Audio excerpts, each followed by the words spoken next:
Smile at each other, wish for your brother, help one. Assalamu alaikum, peace be upon you all. All we need to honor our mother, shelter our sisters, all to existence. God's help will come from mother love, but first we need the love.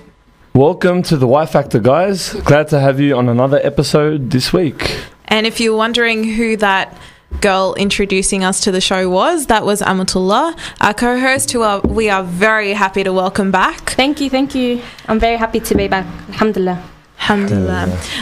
So happy Australia Day, everybody. If you're out there still on the beach and listening to the show, thank you for your dedication. So we're actually going to start off our episode today by letting you know a really interesting piece of news about Australia Day. Mohammed, the ACT Australia Day ambassador, is actually a Muslim leader and is the president of the Australian Federation of Islamic Councils, or better known as AFIC. His name is Iqbal Patel, and he is, as you said, the ACT 2011 Australia Day ambassador. Now, God knows if he's just a tokenistic Muslim ambassador, but alhamdulillah, he's made it in a pretty prime position. Well, he was awarded the Pride of Oz Fair Go medal last year, so we're pretty sure it's an amazing achievement that he will inshallah continue to receive. Inshallah, definitely. And there's another international story that's pretty breaking. Sadly, on the other side of the world, things are not so happy as we are right now. So Al Jazeera has released a series of documents detailing basically negotiations, top secret negotiations between Israel and Palestine. And apparently in those documents, it tells us that the Palestinian authorities made a series of offers to Israel that were not accepted, but those offers were pretty much, here, take all of Palestine, just give us 0.4% of it and, leave us that 0.4% for ourselves. I don't think that's a laughing matter, Mohammed. No, it's definitely sad. Not a laughing matter. It's a sarcastic laugh, as in hell no. Okay, continuing on with that story, Israel's actually offered, that they'll allow 100,000 Palestinian refugees to return to Palestine over the next 10 years. Now, to me, that is completely ridiculous. Take a guess at how many Palestinians there are outside Palestine right now. A few million? There's 5.5 million Palestinians to be exact. And that's only going to increase over the next 10 years, especially because Palestinians, no offense to anybody, but they have a lot of kids, mashallah.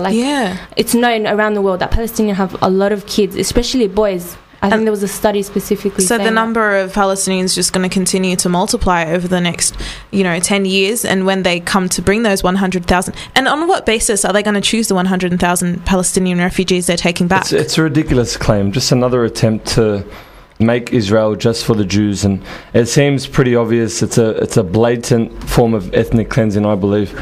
So I just think that it's really important for us to have a look at these documents. So check out the Al Jazeera website and have a read through them and have a read through what the analysts are saying, because this is an issue that affects all of us as Muslims. Of course. Because we're talking about pretty much giving up the holy basin, the Masjid al-Aqsa, one of the holiest, it's in the top 3 of the holiest mosques in the world, and it was the first Qibla. So be sure to check that out. All the games people play now, feel the flame. Well, after a story in Britain, there's this guy, and his name is Jeff Stevens, right? And he's been living in Britain for 26 years. But Haram, he keeps getting bullied by the Brits, so much so that he's on antidepressants for the way that he talks. He's known to have this really, really strong Aussie accent. What's wrong with the Aussie accent? It's awesome. Yeah, as we say down under, he'll be right. But apparently they were constantly greeting him with "G'day, sport," and "Is your girlfriend called Sheila?" and that kind of thing. Other phrases they included were "throw another shrimp on the barbie, eh?" And people making jokes about kangaroos. Typical. But seriously, do you guys think that people actually talk like that? There are Australians that talk like that? All the time? Even if there are, why should you bother a guy for 26 years about it? I know, get over it. It must be pretty bad. Antidepressants, While we're in Britain, you'd be fascinated to know that a comprehensive study was made to estimate how many Muslims embraced Islam in Britain. It's actually doubled in the last decade. So in the past 10 years, it has doubled. And often, despite the negative portrayal of Islam in the media, thousands of Britons are adopting the religion every year. Do you want to guess how many?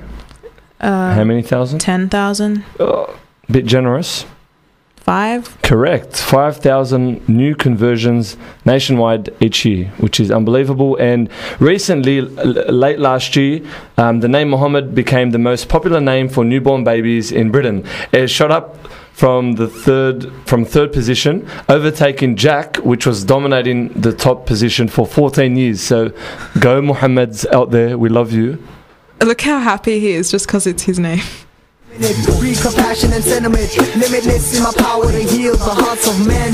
But they're so forgetful, that's why we mine on the instrumentals. This life is a trial, can never let the test affect your smile. Reach for your brother, go there. So the next story is actually based in Saudi Arabia, and we're talking about the way that Mecca has been modernized, and there's this new clock tower out there. I'm not sure if any of you have seen the photos, but it's the largest clock tower in the world once it's built, once its architecture and I guess construction has been completed. So it's actually covered in Arabic writing, Islamic calligraphy.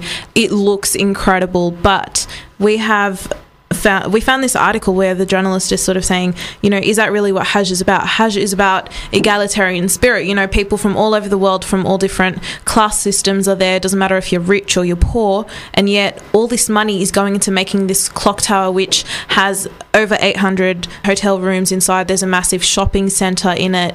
And it really comes down to, can you afford to stay in this place? So is there a separation in Hajj now being made between whether you can afford things or whether you can't? And is that, against the very principle of Hajj? I'm not really sure where I stand on this one. I don't know, but when I went about 7 years ago, there were hardly any buildings around. There was maybe 2 towers, but that's about it. Now when you look up at the sky, all you can see surrounding the haram is just buildings, and construction, and it's a bit crazy. Like, apparently 70% of the cranes of the world are in the Gulf area. Oh, right. Saudi Arabia and Dubai. So there's a lot of construction going on. But complaining about things like air conditioning, I'm all for making Hajj easier if possible. I don't think that's something to complain about. As you said, less modernized, less westernized, and all the capitalist style brand names are all there, and the rich lugs. You want to get away from that. You leave, for example, Muslims in this country leave Australia to go back to our iconic structure, which is the Kaaba. And but I guess at the end of the day, it makes it so much easier, and it just helps you focus so much more on your ibadah. Like, it's very easy. All you have to do, there's so many hotels now right next to the haram. You just have to walk down. Like, it's very simple. You don't have to worry about walking down and. I think a line needs to be drawn somewhere. Let us know what you guys think. Yeah, we'd like to hear your thoughts on this one. Never give up. When you fall to the floor, I'm the reason you must get up. Love, I'm a blessing from God. Our next story is all about girl power, my favourite topic. 38-year-old Lara Giddings was sworn in as the Premier of Tasmania on Monday, replacing David Bartlett.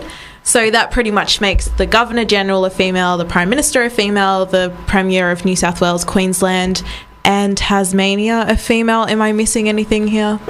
We're just giving you guys a position, okay, because there's always complaint about gender inequality. So this is our way of saying take the prime position. So. I'm pretty sure she made it there on her own. She used to be the Treasurer of Tasmania, so now she's made it up to Premier. Kudos to her, congratulations. And ladies, we are taking over Australia. My plans for female world domination are now definitely set in motion. As my teacher said in high school, Moran, dreams are free, so feel free to dream on. We'll see who's laughing when the world is taken over by females in a matter of years, months, days. Well, in Austria, authorities are looking for a repeat bank robber who actually wore a President Barack Obama mask when making his daring getaway. I'm pretty sure those bank officers must have been pretty confused. I know, but why out of all people Obama? Maybe he took Obama's mantra of yes we can personally as yes I can rob a bank with your face on it. Oh yeah. Apparently he stole 10,000 euros all up, which is equivalent to about 13,000 Aussie, which isn't much considering the status of President Barack Obama. So yes, but hopefully they put a stop to this soon, because you never know what might happen. All we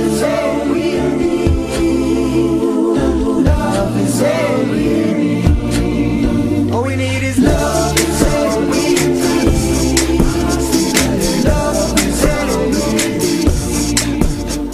We've got a funny story. It's about a primary school teacher in the US who has been forced to leave because she put transparent tape over a first grader's mouth. Seriously, it sounds like something that would happen at Arabic school. I know, all those days of having to stand with one leg up and both arms stretched out on the wall. And the ruler, they used to grab the ruler and what they used to do is they used to make me put my fingers together and hit the top of my fingers where the nails were. It's pretty painful. You must have been pretty cheeky. Yeah, I'm scarred for life now. So why don't they write an article about me? Well, look where you're at now. It's probably because they used to hit you. There's no need to write an article when you just pretty much announced to the radio world that you are scarred for life. Yes, Arabic school teachers, you know who you are, cooking away in your homes right now, somewhere in Australia. Thank you. Anyway, apparently there's going to be a 5th installment of Lethal Weapon and Mel Gibson is not going to star in it. Now, What? why on earth is there going to be a 5th installment of Lethal Weapon? And why are they going to continue with it even though Mel Gibson is not going ahead with it? I mean, like, come up with a new movie line already. No, Miran. Most movies these days have one installment, then have another installment, and another installment. Like Harry Potter. Yeah, but Harry Potter was a book series and then they turned it into... Yeah, well, Lethal Weapon was obviously good enough to... Really? Have you watched it? Yes, and I like it. And Mel Gibson doesn't have to be there, as long as that other I don't think anyone would watch it anyways. You don't even know who the other guy is. Look, it was a long time ago, okay? I was 12 years old. 12 years old. And how many movies of Lethal Weapon came out since then? Oh, it's been about... Well, there's 4, because there's a 5th one to come out. So you only saw the first one? Yeah, possibly. Okay. Well, moving on from that wacky opinion of yours, we'll take a wacky story with Amatullah. Well, apparently, okay, this is so weird. I don't even know how to say this properly, but a US woman has gone on television to reveal her secret addiction to guess what? What is it?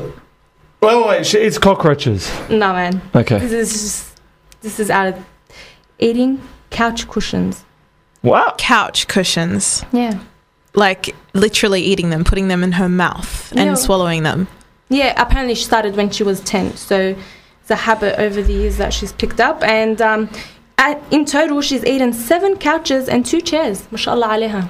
Way to go. And I thought Muhammad was bad. I might give that a try. I've never actually thought of that. Couches. Yeah. I'm not sure that would go down too well. I'll beat that record in a day if it tastes nice. Maybe put some barbecue sauce on it or something. Maybe. Like, people sit on couches and stuff. Like, wouldn't there be like smells lingering in? And she said she only used to eat it in private, but now she's taken it to her bathroom, to her bedroom, and all around her house. If eating in the bathroom isn't bad enough, let alone eating a couch in the bathroom. Well, look, everyone has their own fantasies in life, and she's entitled to do so. We wish you and your couch all the best in the future. Which leads us to our second wacky item, Hamid. Something about a crocodile and a mobile phone. Yeah, this is actually pretty interesting. A crocodile in Ukraine was sick and tired of all the fish and, eating human beings, the usual stuff, and decided to eat a visitor's phone. The crocodile actually swallowed the phone whole. And the crocodile happily went tick-tock after gulping down an alarm clock as well. So that's an alarm clock and a telephone. How did they find out, Tula? Apparently they didn't believe the girls that had dropped their phone that the crocodile ate. They told the guard there and he didn't believe them, and then the phone started ringing inside the crocodile, and they just, I guess they would have buckled laughing. Ringing from inside the crocodile. Yeah. I wonder what her ringtone was. If it was an iPhone, I'm assuming most people would probably jump in after it, since they love their iPhone that much. They've become so attached to it. Or demand a cesarean and just take it out. Okay, this is getting disgusting. All right, well, on that note, we'll just go for a short break and inshallah follow it up with our feature episode.